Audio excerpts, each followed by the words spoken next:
sea, mucha gente tiene una buena intención de querer enseñar, querer aportar. Muchos tienen incluso un don ministerial, han estudiado en una escuela. El problema es cuando estudiamos un libro fuera de su contexto cultural. O sea, cuando nosotros sacamos a Jesús de su contexto, de su historia, de su entorno, con lo que lidió, estamos creando un personaje totalmente diferente. Entonces, por amor al Eterno y por temor al cielo, yo creí conveniente empezar a profundizar en ello, estudiar y de esta forma caminar en una verdad. Que me trajo problemas, claro, empezando en mi propia casa. Porque mis padres venían con una línea doctrinal y yo empiezo a exponerles a ellos una serie de cosas que eran lo que yo estaba estudiando y que era totalmente diferente. Entonces, el gran problema es que a veces tenemos, como yo se lo decía a mi papá, tú tienes el buen deseo, tú tienes ese amor por el Eterno, por las almas y una serie de cosas. El problema es que no tienes una formación académica que vaya en coherencia con lo que dicen los autores. O sea, yo no puedo estudiar a un autor fuera de su cultura. Por lo menos yo tengo muchísimos amigos, muchísimos, fuera de Venezuela, mis amigos en su mayoría son dominicanos. Y yo vine a entenderlos ahora viviendo en Dominicana. Claro, porque hay palabras, hay conceptos, hay práctica, hay parte del día a día que por más que lo expliquen, hasta que uno no lo viva, no lo entiende. Y de pronto, estar en Santo Domingo, la idiosincrasia puede variar un poco que Santiago de los Caballeros, porque me tocó enseñar en las dos partes. Entonces, en la Biblia, imagínense que Pedro, cuando habla de las cartas de Pablo, dice que son difíciles de entender. Pedro hablaba el mismo idioma de Pablo, estaba en el mismo tiempo, la misma cultura, el mismo lugar, el mismo maestro. Tenían los mismos libros para estudiar, los dos judíos, y Pedro dice de las cartas de Pablo que son difíciles. O sea, para nosotros, 2000 años después, ignorando esa cultura, todo ese entorno, las condiciones propias del lugar, para nosotros va a ser más fácil o más difícil. Si somos objetivos, va a ser más difícil. El problema es que a veces la buena intención, el amor por todo esto nos hace ser subjetivos y obviar cosas que son importantes porque estamos hablando de vidas. Y las vidas son muy valiosas. Entonces, cuando uno está en la congregación, uno debe entender que es responsable de vida. Y yo no puedo decir algo que no tenga un fundamento que ayude a direccionar a esa persona a que entienda por qué fue creado imagen y semejanza del Eterno, que tiene un propósito, que los objetivos tienen que estar alineados a aquello que le dé sentido a su vida y que de esta manera pueda caminar en coherencia con lo que dice ser hijo, pero también en concordancia con los principios que aparecen en la Biblia. ¿Cuál es el problema? Que nosotros tenemos un alma que la misma Biblia dice que debemos renovar, que debemos tratar, que debemos rectificar. Nos habla de una condición espiritual de la cual veníamos de muerte y a través de la justificación obtenida por los méritos del Mesías pasamos a vida. Y ahora venimos con un viejo hombre que dice Pablo que debemos despojarnos de él.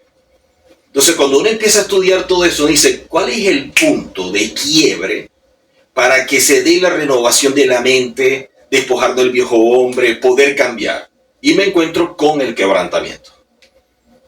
Entonces, ahí cuando uno empieza a estudiar, uno dice, oye, pero es que hay cosas que dice la misma Biblia, que viene explicando el mismo Eterno a través de los profetas con su propio pueblo.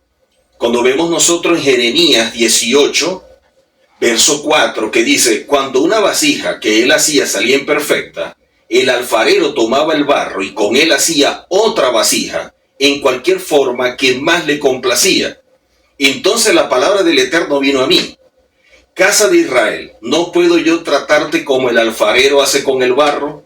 Contempla tú, casa de Israel, eres lo mismo en mis manos como el barro en las manos del alfarero. Si yo pronuncio un decreto acerca de desarraigar, quebrar y destruir una nación o un reino. Entonces dice, oye, son personas que tenían una relación con el Eterno, que tienen un pacto, personas que fueron liberadas de Egipto, pero que venían con una mentalidad de esclavo. Entonces, ¿cómo cambiar esa mentalidad de esclavo a hijo? Es un proceso. Y que hay una generación que salió de Egipto, esa generación no es la misma en el desierto, porque muchos mueren, y la generación del desierto no es la misma que entra, porque producto de lo sucedido con los 12 espías, esa generación no pudo entrar. Entonces hay 3 generaciones con las cuales el Eterno está tratando y diferentes condiciones. Entonces yo decía, llevándolo a un paralelismo, nosotros estamos en cuál.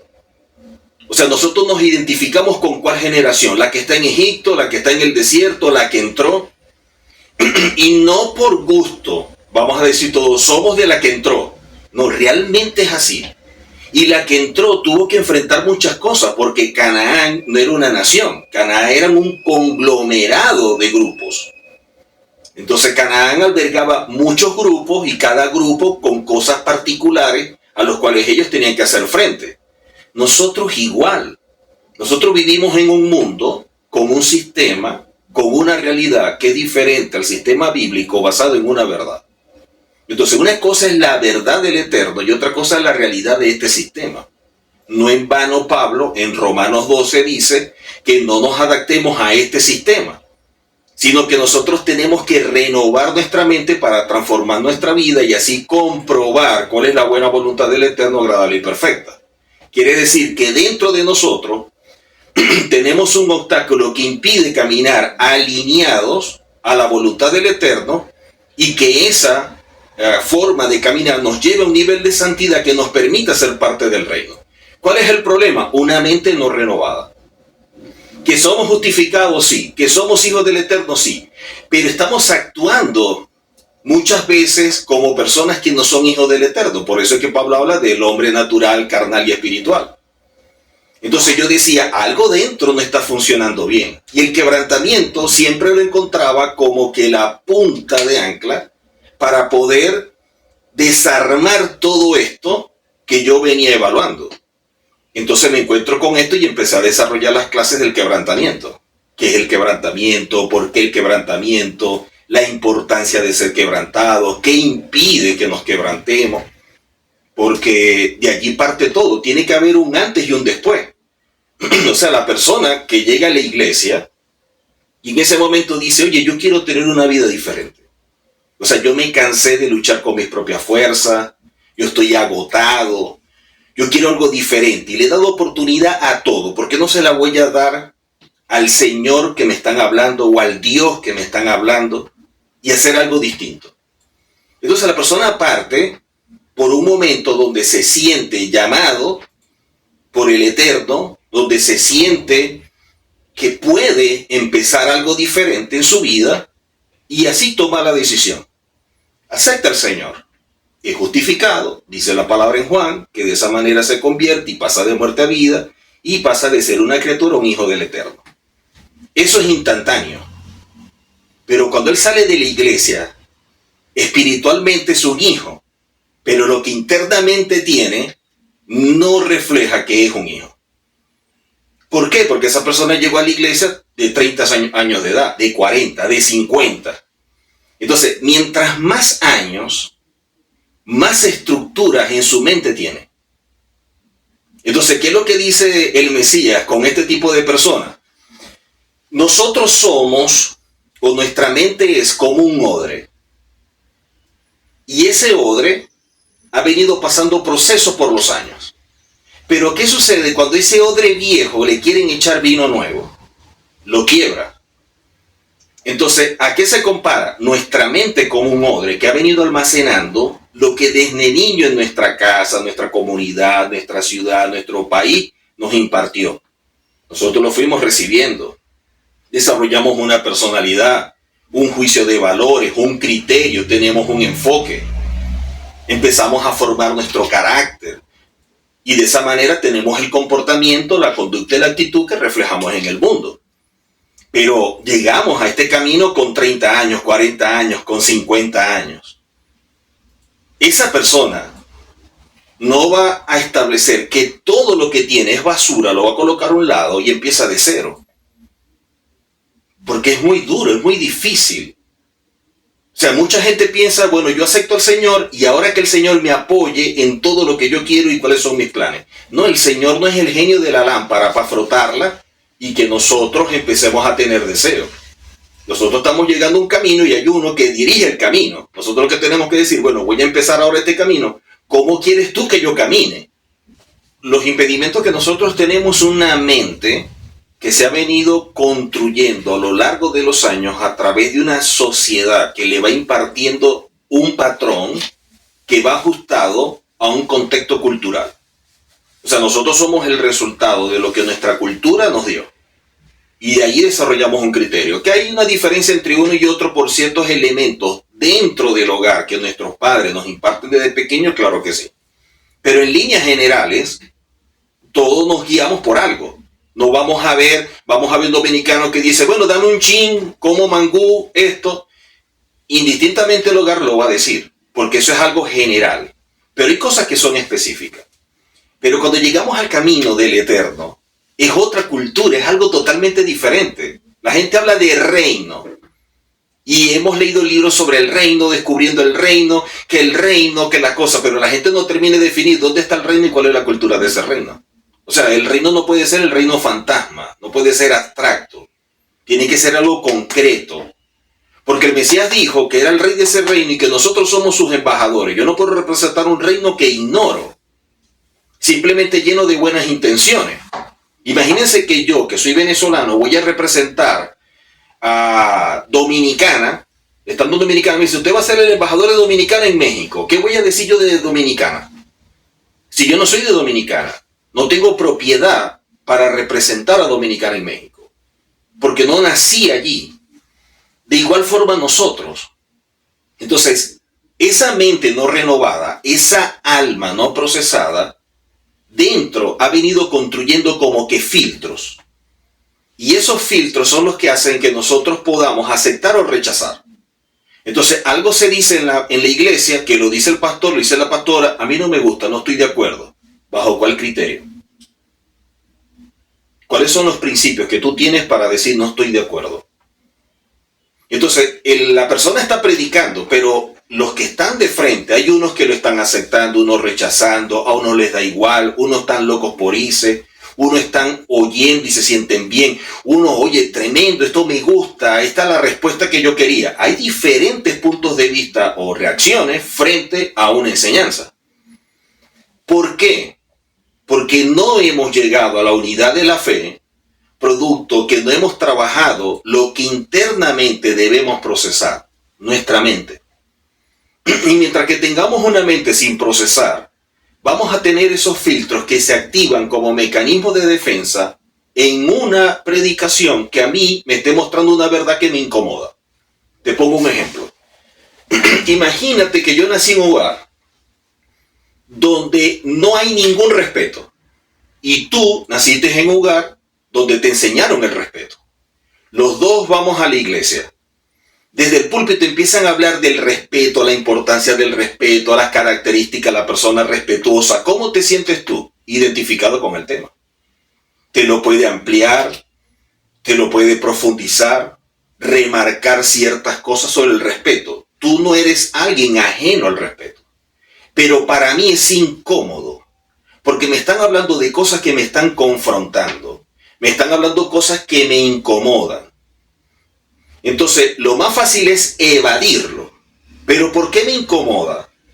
¿Por qué no me gusta? Porque dentro de mí hay un sistema de creencia, hay una estructura mental que lo rechaza y frente a aquello que se siente amenazado, simplemente activa un mecanismo de defensa y dice, no me gusta y me bloqueo. La persona empieza a ver el teléfono, empieza a leer la Biblia como si fuera una postura espiritual cuando está rechazando todo lo que se dice desde el púlpito. Le pregunta a la persona cuándo nos vamos. Entonces ya esa persona está sentada, pero su mente está en otro lado. Porque el tema no le gusta. ¿Por qué no le gusta? Por su mente. Entonces, ¿qué hay que hacer? Trabajar esa área. Hay que trabajarla. Hay que renovarla, que es lo que dice Pablo. Entonces, hay un concepto en hebreo que se llama tikkun nefesh, que es la rectificación del alma. Cómo renovar nuestra alma, y dentro de nuestra alma hay un área que se llama sehel. El sehel es el intelecto, donde se va alojando todo lo que aprendemos. Eso hay que renovarlo por completo. Ahora, ¿qué sucede? Cuando yo estoy frente a una enseñanza que me incomoda, que me confronta, que no me gusta, que es lo que dicen los sabios, que allí te están diciendo que esa área debes tratarla, que esa área debes rectificar. O sea, una señal de que debes cambiar en algo de tu vida es que cuando están hablando de ese tema, no te gusta, no te parece o te incomoda. Es como si yo hablara del tema de pareja. Entonces yo digo, bueno, pero es que las bases o los pilares del matrimonio son el respeto al marido, el amor a la mujer, y hay que amar a la mujer de esta forma, y hay alguien que no trata a la esposa como debe ser, que no la ama, que no la valora, y una serie de cosas. Con esa enseñanza se siente incómodo. Entonces, en vez de decir, oye, hay que aprender, quiero mejorar, yo no estoy haciendo eso, estoy fallando, no. Eso no es conmigo, no me gusta, no estoy de acuerdo. Y de esa manera empieza a evadir una responsabilidad. El quebrantamiento es la forma de que el Eterno puede quitar, romper, cortar aquello que dentro de nosotros es un gran obstáculo. Aquello que dentro de nosotros impide que la palabra pueda causar el efecto necesario para un gran cambio. Para que realmente el nuevo nacimiento no sea un concepto, que el nuevo nacimiento sea una verdad palpable, porque el comportamiento, la conducta, la actitud refleja mi identidad de hijo. Pero no lo vemos. Ese trato de las cualidades y todo esto, no lo vemos, y eso causa un gran problema. Porque imagínate que si no tratamos nuestras cualidades, en la medida que van pasando los años se van reforzando.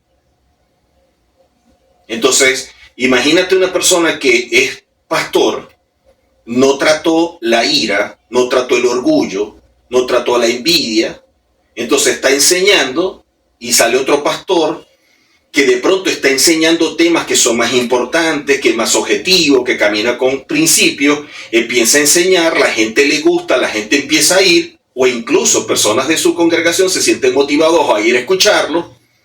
Este pastor que no ha procesado su vida, que su mundo interior es un desastre, ¿qué es lo que va a hacer desde el púlpito?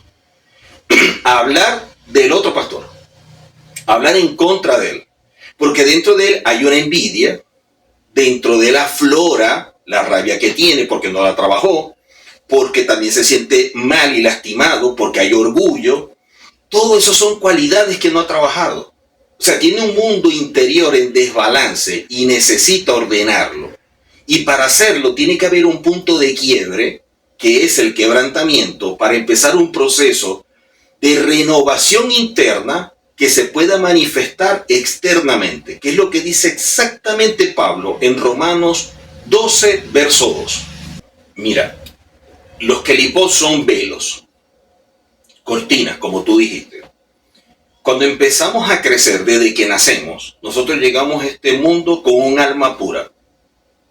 En la medida que va creciendo se va contaminando por el entorno y va cambiando. Va cambiando, va cambiando, va cambiando.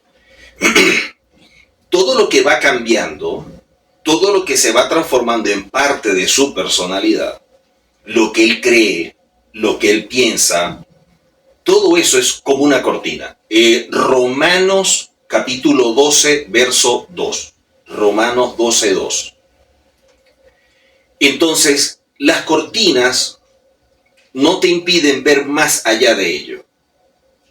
Entonces, lo que tú tienes de frente, que es una cortina, es tu realidad. Pero ¿qué hay detrás de la cortina? Una verdad que tú ignoras. Entonces, cuando el Mesías dice, ustedes van a conocer la verdad y la verdad los va a hacer libres, es que la verdad lo que hace es romper la cortina. Entonces, lo que te limitaba, que era tu realidad, ahora tú puedes percibir una verdad que es mucho más fuerte que la realidad que tú tenías. Por eso, cuando el Mesías enseñaba y lo que estaba enseñando, de alguna manera le abría los ojos a las personas y empezaban a apreciar la verdad, que es lo que decía: ahora el reino de los cielos está dentro de ustedes. O sea, usted está caminando con principios que no son de este sistema, sino de otro sistema. Pablo en Romanos 12, verso 2, al principio de la cita, ¿qué es lo que dice? Que no nos adaptemos a este sistema. Y este sistema ha creado condiciones que lo que hacen es remarcar las cortinas. Entonces imagínate una persona que a los 19 años dice: yo quiero aceptar al Señor y quiero caminar conforme a sus principios. Y ese mismo día llega una persona de 50 años y dice: yo quiero aceptar al Señor y caminar también con sus principios. Llega el de 18 y el de 50. ¿Quién tiene más cortina? El de 50. Son 50 años de vida, de decisiones, de reacciones. Ya formó un hogar, tiene hijos, una profesión. Entonces que le digan ahora a esa persona de 50 años cómo es que son las cosas, es muy duro. Y se va a resistir al cambio. Por eso necesita ser quebrantado. En cambio, el de 18 tiene menos estructura. No tiene tanto en sí. Tiene inmadurez por la edad. Pero no tiene tantos conceptos. No tiene un sistema tan fuerte. Es como la persona que está, por ejemplo, en una iglesia de una religión X. Pongamos mormones. Y está una persona que nunca ha ido a una iglesia. Los dos llegan a una iglesia cristiana, llamémosla evangélica. Cuando se empieza a enseñar desde el púlpito, el pastor, ¿quién va a ser más receptivo al mensaje? ¿El que viene del mundo o el que viene de los mormones o de los testigos? El que viene del mundo. Porque el que viene del mundo no está comparando con nada. No tiene cortinas. No tiene velos. El otro sí. Entonces dice: pero es que a mí en mi iglesia me dijeron fue esto. Es que a mí me enseñaron fue tal cosa. Es que allá en el salón del reino me dijeron que era esto y el pastor está diciendo. Entonces él va a empezar a confrontar, contraatacar, defender sus puntos de vista frente a lo que dice el pastor, porque ya tiene una estructura. Y esa estructura puede crear muchas cortinas. Entonces hay que destruirla, pero para destruirla tiene que venir el quebrantamiento. Y es donde la gente se resiste. Entonces prefiere decir: yo me voy. Y ya está, porque no puedo con esto. Entonces huye a la verdad, como los discípulos cuando el Mesías estaba enseñando. Y al momento de estar enseñando, muchos se sintieron confrontados y dijeron: esta palabra es muy difícil de obedecer, nos vamos. Entonces, ¿qué es lo que dice la Escritura? Que muchos se fueron porque se sintieron ofendidos con lo que se estaba enseñando. ¿Por qué se sintieron ofendidos? Porque hay algo en el alma que los estaba incomodando.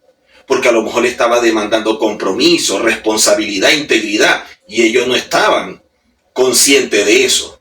No querían asumirlo. Entonces el mismo Mesías les pregunta a los que están alrededor: ¿ustedes también se quieren ir? Porque este camino es de gente que ha sido llamada y asume un compromiso. Y es difícil a los que se ofrecen de voluntario.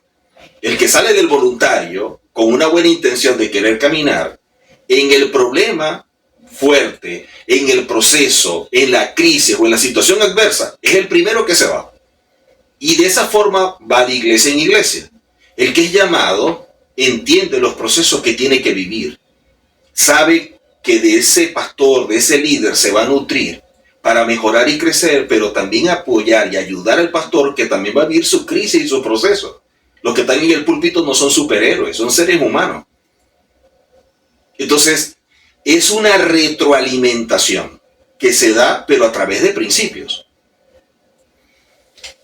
La palabra que yo utilicé cuando empezamos a hablar sobre el quebrantamiento es la palabra shever. La palabra shever está relacionado con el hecho de fracturar, de romper, de cuando hay un colapso, cuando algo se quiebra. Eso es shevar. Y eso es lo que tiene que suceder internamente en el ser humano. Entonces, dentro de nosotros hay un alma que tiene que ser renovada, que tiene que ser procesada. Por eso Pablo habla de despojarnos del viejo hombre, que se lee fácil, pero es complejo y complicado también. Y ese proceso muchas veces no se da. O sea, hay personas que pueden estar 10 años, 15 años, 20 años en la religión, en una iglesia, ocupándote un cargo y nunca ha vivido los procesos internos que necesita. O sea, hace una vida religiosa, conoce doctrina, pero sigue siendo la persona con envidia, con celo, con rencor, con orgullo. Todo eso son cualidades. Llevar quebrantamiento lo que viene es a tratar las cualidades. O sea, viene es a que cada cualidad se tiene que alinear. ¿Por qué? Porque una cualidad, por ejemplo, de orgullo muy elevada, desde el púlpito va a enseñar a través de los lentes del orgullo. Y cuando alguien haga o diga algo que no le gusta, la ira, que también es una cualidad, si es iracundo desde el púlpito, va a reaccionar con ira y va a decir cualquier cosa en contra de esa persona, directa o indirectamente. Entonces estamos viendo que a lo mejor hay un líder no procesado. Puede ser que tenga el llamado, pero ¿por qué está en el púlpito? Entonces lo que debemos evaluar si pasó por los procesos. Porque todo lo que vemos en la Biblia, Abraham, Moisés, David, Pablo, todos vivieron un proceso. Y entre el llamado y asumir el ministerio, tú tienes que pasar por un proceso. Y ese proceso es a través del quebrantamiento. Y hay mucha gente en el púlpito no quebrantada. Hay mucha gente en la iglesia no quebrantada. Por eso es que tú ves que en la iglesia muchas veces se dice hermano, hermana, pero se ha transformado en una muletilla, porque muchas veces decimos hermana y no sabemos ni siquiera la persona, ni quién es, ni cómo se llama, ni dónde vive. Mi hermano, mi hermana, yo los conozco, sé dónde están, puedo hablar con ellos cuando yo quiera, me aceptan con mis virtudes y mis defectos, porque son mis hermanos. Pero dentro de la iglesia decimos hermano hasta que diga o haga algo que no me gusta, y entonces ya yo me distancio y me alejo y ya no es mi hermano. Entonces no puede ser que el concepto sea tan frágil, tan volátil, porque la obediencia es lo que te permite que tú asumas el proceso de quebrantamiento por muy duro que sea, porque sabes que es por tu bien. Te lo pongo de esta forma, y disculpen el ejemplo porque puede ser incómodo, ¿no? Pero imagínense una persona que sufrió quemadura. Esa persona, con esa quemadura, cuando vaya a la clínica, ¿qué es lo que van a hacer? Por su bien van a tener que quitarle la piel que está quemada. Por su bien. ¿Cómo hacen para quitarle esa piel? Tienen que raspar el brazo y así en cada área. Y eso es muy doloroso porque tienen que llevarlo a la carne viva. Pero tienen que hacer ese proceso. Es doloroso, pero es por su bien. En nosotros igual. Nosotros tenemos cosas que tienen que ser quitadas, raspadas. Por eso el quebrantamiento es quitar, romper, colapsa a la persona. ¿Para qué? Para que pueda caminar en una verdad. El asunto es que no lo vemos como un bien porque nosotros tenemos un alma que no está renovada y que sigue actuando bajo el viejo hombre y evade el cambio. Se resiste al cambio. Te lo pongo de esta forma. Imagínense una pareja que son novios, comenzaron en una relación, pero se casan. Después que se casen, tienen que asumir que ya no son dos, que no están solteros, que no llevan una vida independiente, sino que ahora son dos que se están uniendo para construir un hogar y como socios deben asumir su rol y empezar a nutrir la relación. Yo no puedo estar en una relación con una mentalidad como si estuviera soltero. En mi relación con el Eterno es de la misma forma. Por eso a la gente se le hace más fácil estar en una religión que en una relación con el Eterno. Pero ¿qué fue lo que perdimos nosotros en Adán? Cuando el Eterno creó al hombre, su imagen y semejanza, Adán tomó una decisión que cambió por completo todo esto. Pero esa decisión que tomó salió de su alma. Quiere decir que el problema está dentro de nosotros, cuando tomamos decisiones o cuando reaccionamos, porque muchas veces no decidimos. Muchas veces lo que hacemos es reaccionar frente a un evento.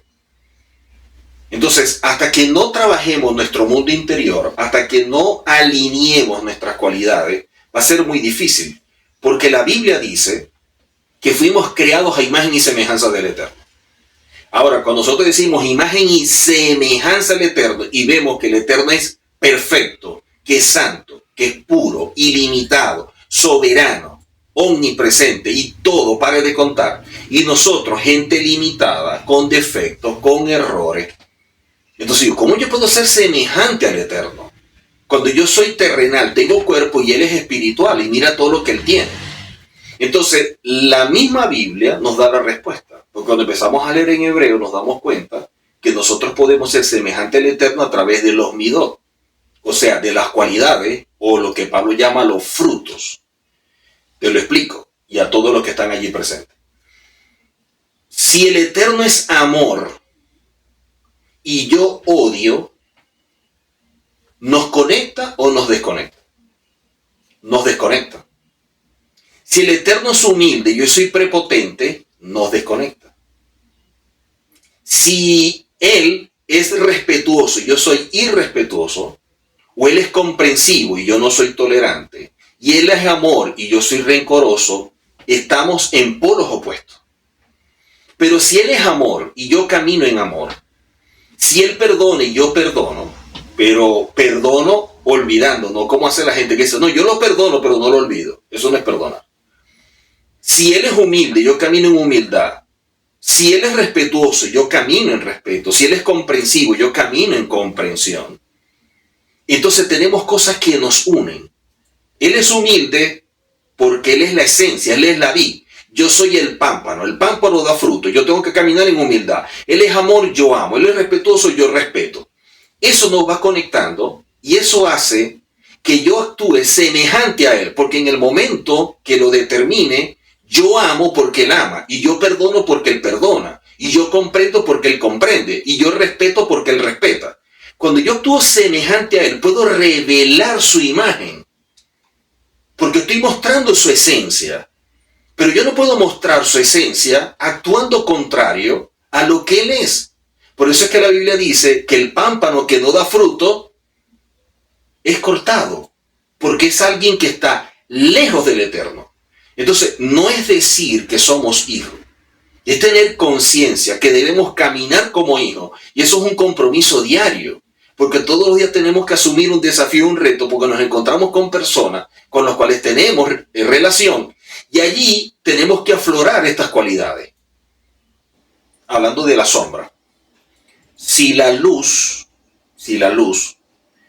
que se proyecta, ¿verdad?, es en una imagen que es recta, la sombra es recta.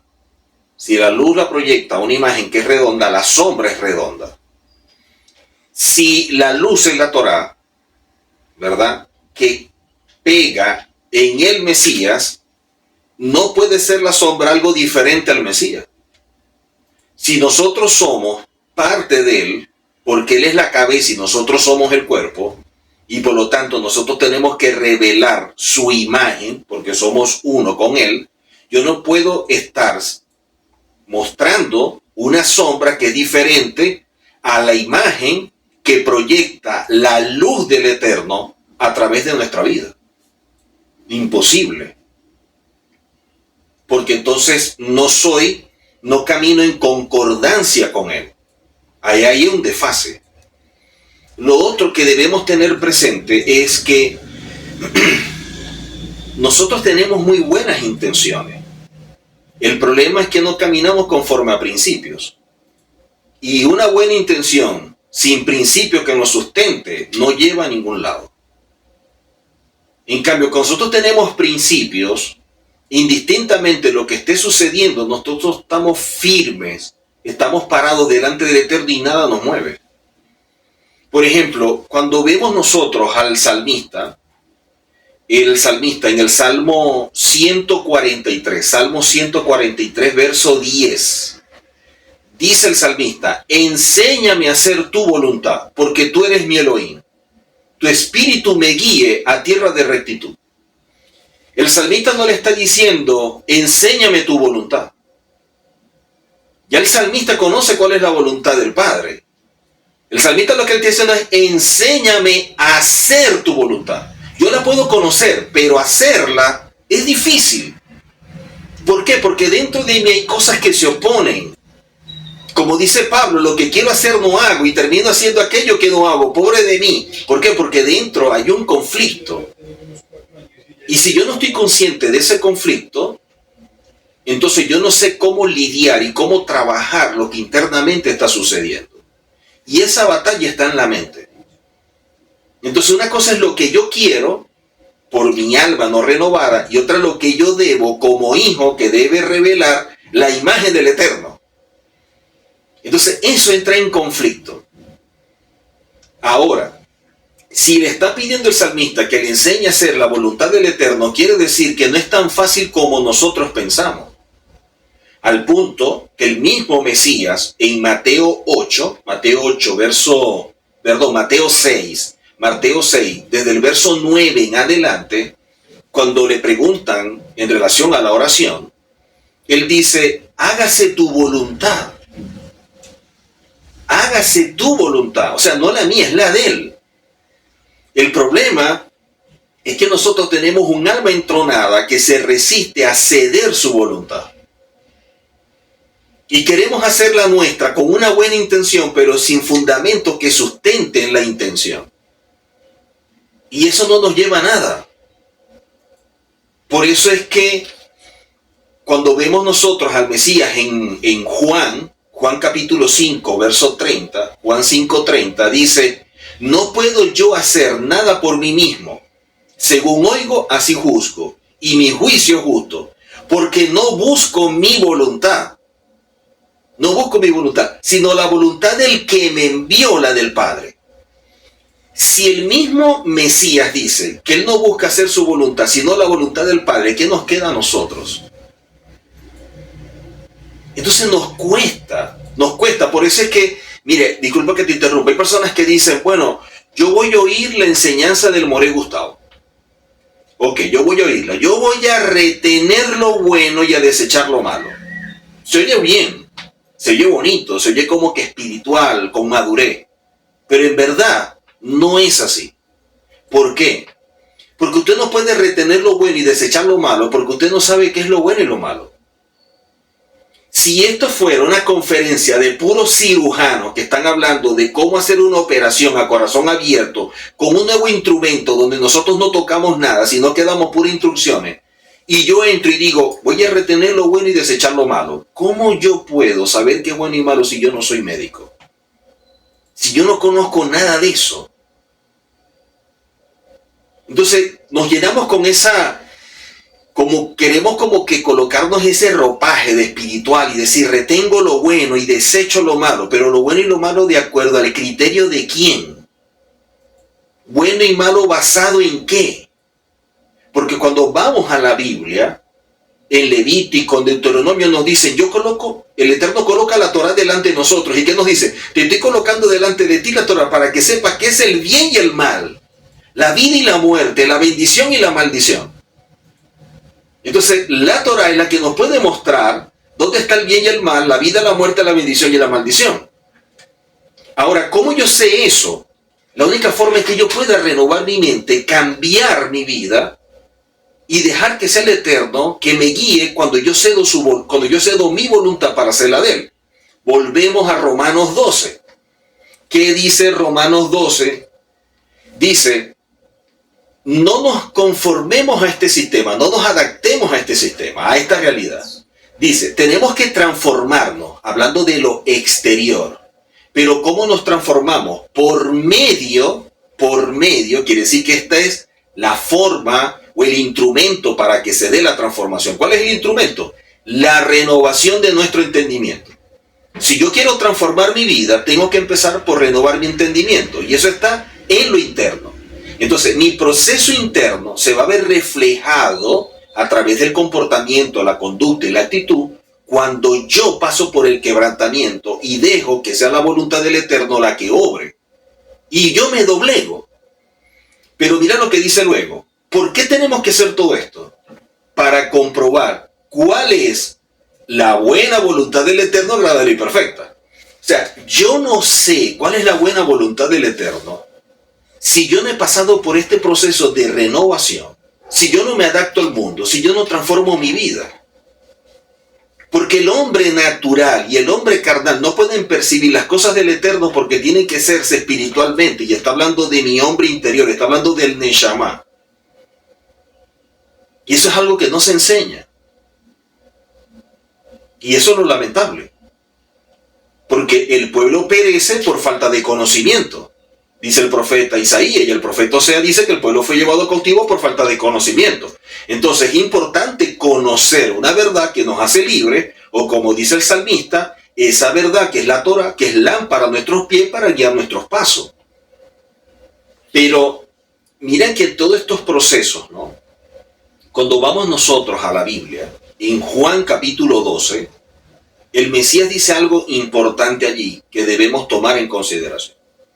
Porque en Juan 12, verso 23 en adelante, Juan 12, 23 en adelante, dice que Yehoshua le respondió diciendo, ha llegado la hora para que el Hijo del Hombre sea glorificado. Pero dice luego, de cierto os digo, que si el grano de trigo no cae en la tierra y muere, queda solo.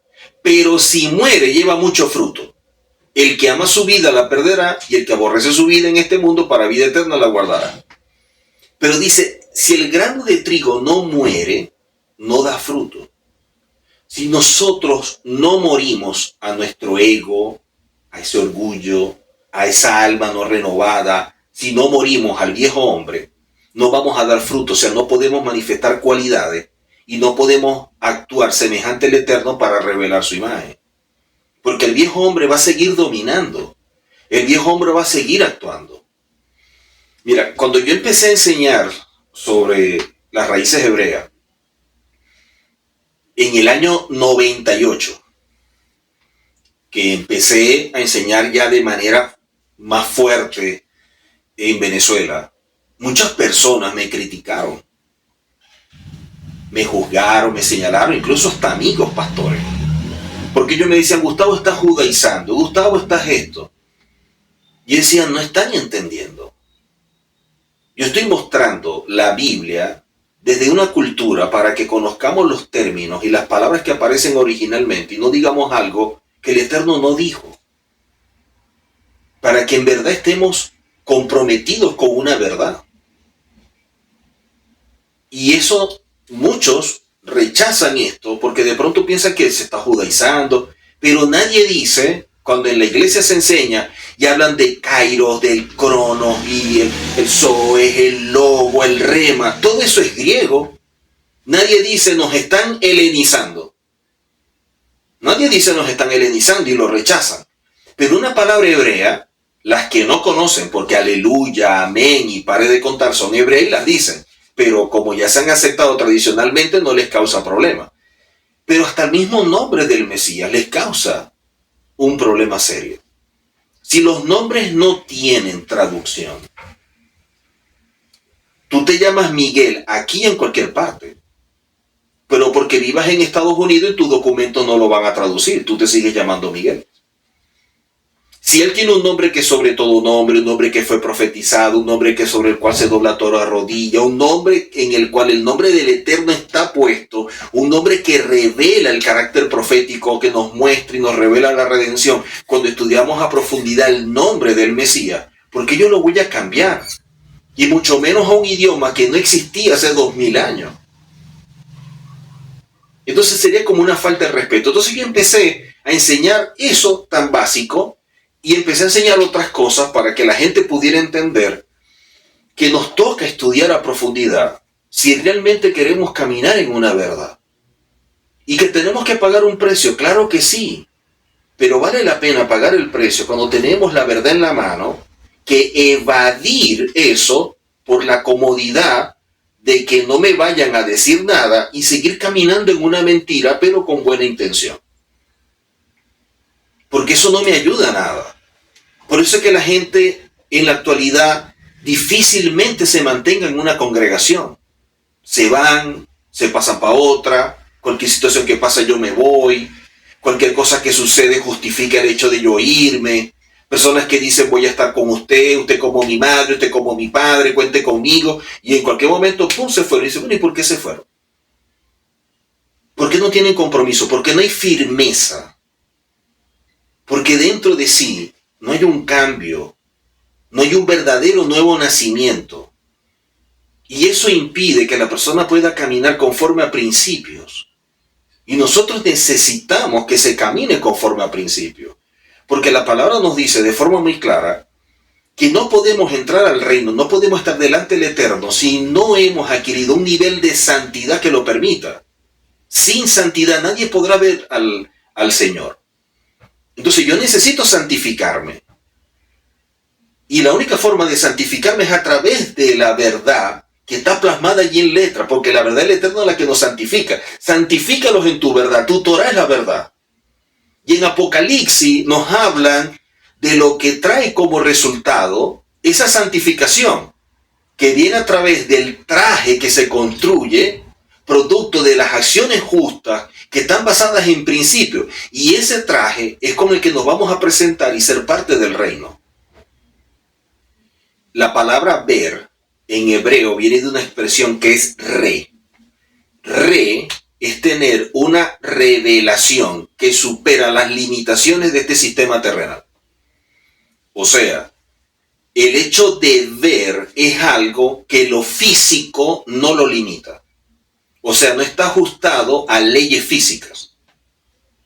Por ejemplo, el Mesías dijo, hay personas aquí que no morirán hasta que no vean al Hijo del Hombre venir en su reino.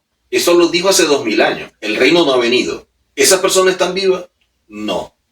Entonces, ¿a qué se refería? Porque él dijo, no van a morir hasta que vean el reino. Entonces, la palabra re no es ver con los ojos, sino tener revelación de que hay algo que está más allá y nos conecta con lo espiritual. Por ejemplo, Moisés dice que cuando la zarza se encendió, dice, yo miré la zarza y voy a ir porque veo. Mire que utiliza dos términos, mirar y ver. Una cosa es lo que apreciaba con los sentidos de la zarza y otra cosa es lo que él percibía que la zarza le podía revelar, y por eso se acerca a la zarza. Entonces, ¿cómo obtener esa revelación? ¿Cómo poder ver más allá? Entonces nos vamos a la Escritura y nos habla que hubo un tiempo en los cuales no había esa palabra, no había esa revelación, no había enseñanza. Y dicen, y escaseaba la palabra y no había visión. Entonces, no hay visión, no hay esa revelación, si no hay una palabra que nos permita romper con estos límites para poder apreciar la voluntad del Eterno que se revela desde los cielos y que tiene que ser percibida no con los ojos naturales, sino los del hombre interior. En la creación, cuando Adán y Eva, el Eterno le da unas instrucciones. Si nosotros leemos, las instrucciones se las dio a ellos, cuando ni siquiera estaban formados. Se las dio cuando apenas eran almas. Búsquenlo en la Biblia en Génesis y se va a dar cuenta. Pero cuando ya están constituidos, cuando ya están creados, cuando tienen cuerpo, que empieza a ser Eva tratada a través de la serpiente, dice que Eva, y vio que el fruto era, no es algo que estaba captando con sus ojos naturales, porque el árbol estaba, como se enseña, en el medio, y podía apreciarlo con sus ojos naturales. Entonces, ¿qué es lo que estaba viendo del árbol que le llamó la atención? Quiere decir que ya estaba percibiendo en el ámbito espiritual algo que era la esencia del árbol, y que esa esencia podía llevarlos a ellos a un nivel que el Eterno le había dicho, por ahora no. Ustedes tienen que estar en este nivel y por lo tanto no coman de ese árbol, no coman frutos de ese árbol. Vemos otro caso donde la misma palabra ver también aparece allí. Cuando nosotros empezamos a ver lo que Moisés experimentó en Egipto a través de las plagas, dice que él las veía. Él veía, ¿qué veía? Lo que había detrás de la plaga como parte de la acción del Eterno en doblegar el orgullo de un hombre, pero al mismo tiempo poder mostrarse a su pueblo quién era para que pudieran salir del cautiverio. Por eso es que cuando vemos la salida del pueblo de Egipto, que empiezan a quejarse, pareciera que salieron como para hacerle un favor a Moisés y no porque eran esclavos. Entonces habían cosas que Moisés estaba viendo que el pueblo no veía. Y eso pasa cuando nosotros tenemos un don. Cuando una persona tiene un don, por ejemplo, yo que soy maestro, cuando yo estudio, a través del estudio, a través de método de interpretación, yo puedo ir viendo cosas que de alguna manera puedo ir ordenando y trazar una enseñanza que pueda provocar en una persona algo que lo ayude en su crecimiento personal y que eso termine en pro de su desarrollo espiritual. Entonces todos podemos ver. El asunto es que para ver necesitamos una verdad que es la herramienta que nos permite apreciar lo que no captamos con nuestros ojos naturales. El asunto es que esa verdad no es la que nos están mostrando. Y por eso, al escasear la verdad, no hay esa visión para caminar dentro de estos principios y actuar como hijos del Eterno, pero también como representantes de un reino. Entonces, eso de ver al Eterno no está sujeto simplemente a cuando venga el Mesías y entremos al reino y posteriormente al mundo venidero, sino está basado en una relación que vamos construyendo desde este tiempo y en este mundo presente, y que eso se debe ir incrementando para llegar al nivel que el Eterno espera de nosotros para ser parte del mundo venidero. Pero eso es un trabajo que no es instantáneo, es progresivo. La justificación, el derecho legal de ser hijos sí es instantáneo, pero la santificación, lo que nos permite desarrollarnos espiritualmente a través del quebrantamiento y el proceso que desencadena el quebrantamiento, no es instantáneo, es un progresivo, porque vamos tratando un área es más fácil, otra área es más difícil, hay un área que todavía no identificamos, que a través de una enseñanza la empezamos a ver, y cosas así que se van dando de forma progresiva, y eso nos va ayudando, vamos adquiriendo esa madurez que nos permite ir colocando las cosas en orden. No en vano, como dice la carta a los hebreos, la palabra es como una espada, pero dice que es una espada cortante que penetra. Cuando hablamos de una espada que penetra y que corta, estamos hablando de dolor. Quiere decir que los procesos de cambio, producto del quebrantamiento, generan un dolor, porque hay sentimientos, hay emociones, muchas cosas que se ven afectadas en nuestro ser. Pero mire que la espada penetra y corta hasta separar el alma de nuestro hombre interior. ¿Por qué? Porque ambas deben ser tratadas de manera diferente. El hombre interior es algo que debemos nutrir, que debemos alimentar. O sea, tenemos que darle. El alma tiene que ser renovada, procesada. O sea, hay que depurarla. Lo que tenemos es que quitarle. En la medida en que yo nutro o alimento mi hombre interior y al mismo tiempo depuro, limpio mi alma, entonces el hombre interior que está en contacto pleno con el Eterno va a empezar a dominar, a guiar, a controlar todo mi cuerpo y camino como un hombre espiritual. Pero si yo no nutro a mi hombre interior con la verdad del Eterno, sino que yo estoy alimentando mi alma todavía, y aparte de eso, en mi intelecto lo que hay es religión, yo en mi alma simplemente voy a seguir experimentando lo que ella antes experimentaba. O sea, no va a haber ese cambio en mi mundo interior para renovar mi mente y poder comprobar la voluntad del Eterno y poder percibirlo como Él quiere. Entonces mi relación con el Eterno se ve malograda porque internamente no estoy generando los procesos que vienen por el quebrantamiento. Porque sigo dándole al alma lo que el alma quiere. Por eso cuando decía Miguel hace rato, citando lo que, que hay personas que tienen comezón de oír. Eso es un hebraísmo. Comezón de oír es que yo me presto o a mí me gusta oír aquello que va alineado con lo que yo acepto y creo. O sea, es una mentalidad selectiva. Así como la gente va a un restaurante, le damos un menú y dice, quiero comerme este pollo a la plancha, y usted lo seleccionó entre tantas cosas, igual la persona selecciona aquello que quiere oír que no le cause malestar. Entonces, de esa forma, lo que puede generar un proceso y ayudarlo a depurar y a renovar su mente, lo evade y empieza a reforzar y a remarcar lo que hay en su alma, y lo que lo está es sepultando mucho más en el hueco de donde está. O sea, lo está haciendo más esclavo de lo que es.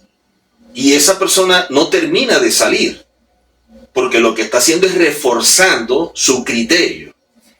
De allí que si nosotros no tenemos la capacidad de cuestionar aquello que hemos creído y pasarlo por ese crisol para saber si lo que tenemos en verdad tiene fundamento o simplemente fueron puntos de vista o interpretaciones privadas desde un púlpito, no con la intención de llamar, de dañar, sino que la persona no tenía la formación académica para mostrar una verdad. Entonces, ¿qué sucede? Lamentablemente no vamos a crecer, no vamos a aprender. Y por eso es que cuando enseñamos desde su raíz, que es hebrea, que es diferente a enseñar judaísmo. ¿Y pudiéramos enseñar elementos del judaísmo? Claro que sí, porque es parte de la cultura, y así podemos conocer la mente de Pablo, que era fariseo, que era un rabino y una serie de cosas, pero también la mentalidad del Mesías. O sea, yo no puedo secuestrar a los personajes de su entorno, porque empiezo a crear un personaje ficticio que se va construyendo socialmente a lo largo de la historia a llegar a ser el personaje que hoy tenemos. Entonces, cuando vemos a ese personaje totalmente diferente al bíblico, ¿por qué? Porque lo secuestramos. Eso es un anacronismo. Estamos sacando personajes de un contexto histórico y cultural para traerlos al nuestro. Entonces, cuando yo interpreto de esa forma, eso es un anacronismo exegético. Y eso es un grave problema. Es que, mira, la religión ha luchado por años por tener la razón, indistintamente de cuál es la verdad. Entonces hay mucha gente que le interesa más tener la razón que tener la verdad. Por eso es que hay personas que en vez de estudiar para aprender, están oyendo para confrontar. Entonces lo que pueda estar diciendo Miguel a mí no me importa. Cuando él termine yo voy a empezar a confrontarlo y a tratar de imponer lo que yo diga por encima de lo de él. Entonces yo no estoy asumiendo que pudiera yo estar equivocado, y eso es soberbia. ¿Cuál es el problema de la soberbia? Que la soberbia es una manifestación de alguien que es idólatra, y la idolatría el Eterno la condena. Porque yo hago de mis conceptos un Dios al cual le rindo culto y no soy capaz de cuestionar lo que yo creo. En cambio, cuando yo digo existe una verdad absoluta y de esa verdad absoluta yo conozco partes o elementos de esa verdad, y en parte yo enseño en función de lo que yo recibo, como dice la misma Biblia. Nosotros profetizamos de acuerdo a lo que el Eterno nos va revelando. Nosotros vamos enseñando de acuerdo a lo que vamos aprendiendo, de la misma forma. Entonces, no sé toda la verdad absoluta, aunque conozco muchas cosas de la verdad absoluta. Pero, si yo no soy capaz de cuestionarla, va a ser muy difícil, porque yo me cierro, y de allí los velos, que son lo que impiden, porque es un filtro que impiden que esa verdad pueda penetrar y causar el efecto por el cual fue emitida. Imagínense, si lo que estaba enseñando el Mesías, que era para bendición, la gente lo vio para mal y dijo que era difícil de poder caminar conforme a ella, dieron la espalda y muchos se sintieron ofendidos, ¿qué podemos esperar nosotros?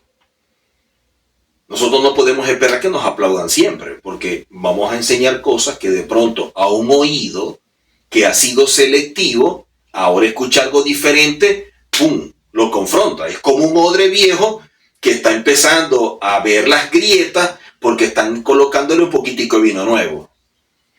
Entonces nosotros necesitamos primero conocer la verdad. Ahora, cuando el Mesías dijo conoceréis la verdad y la verdad lo va a hacer libre, la palabra conocer que aparece allí es la palabra hebrea yadá. Yadá es un término que se utiliza cuando dos personas se unen como uno solo en un acto íntimo. O sea, nosotros tenemos que unirnos con la voluntad del Eterno, con la palabra del Eterno, de la misma forma que una pareja se une, hasta hacerse uno. Y eso no es algo que lo logramos en un momento. Eso es algo progresivo. Miren que cuando vemos la creación dice, el hombre dejará a su padre y su madre y se unirá a su mujer. Se unió, hay un vínculo, pero dice posteriormente, y serán en un futuro una sola carne. Quiere decir que el vínculo matrimonial se construye instantáneamente, pero la relación y construir un hogar es a diario, nutriendo la relación a través de pilares que van a sustentar el matrimonio. Y de esta forma se va construyendo hasta ser una sola carne. No es algo instantáneo. De la misma forma es con la palabra. En parte conocemos, en parte nos relacionamos, la abrazamos, nos compenetramos y empezamos a practicar. Pero hay en otras áreas que de pronto no lo haremos de la misma forma. En unas áreas a lo mejor nos vamos a resistir, en otras áreas vamos a ceder, en otras nos va a costar, otras las vamos a rechazar. ¿Por qué? Porque dentro de nosotros hay un desequilibrio. Y la Torah lo que quiere es equilibrarnos para que los frutos estén en su nivel, los que son positivos o buenos, la humildad, el amor, respeto, comprensión, estén altos, sobre todo la humildad, que es lo único que no tiene límites, pero la ira, el rencor, el orgullo, soberbia, celos, todo eso estén en un nivel bajo, porque esos son cualidades que tenemos y no se pueden eliminar. Lo que tenemos es que controlarlas, unas bajarlas y otras subirlas. Entonces, cuando el Mesías dice, van a conocer la verdad, es que tú tienes que intimar con ella y hacerte parte de ella, y esa es la forma que te va a hacer libre. El problema es que hay gente que está muy cómoda en su condición dentro de su cautiverio religioso, en su cautiverio religioso, y el Eterno no va a sacar a nadie en contra de su voluntad. Es uno el que debe tomar la decisión de decir, yo quiero cambiar, quiero mejorar y quiero aprender.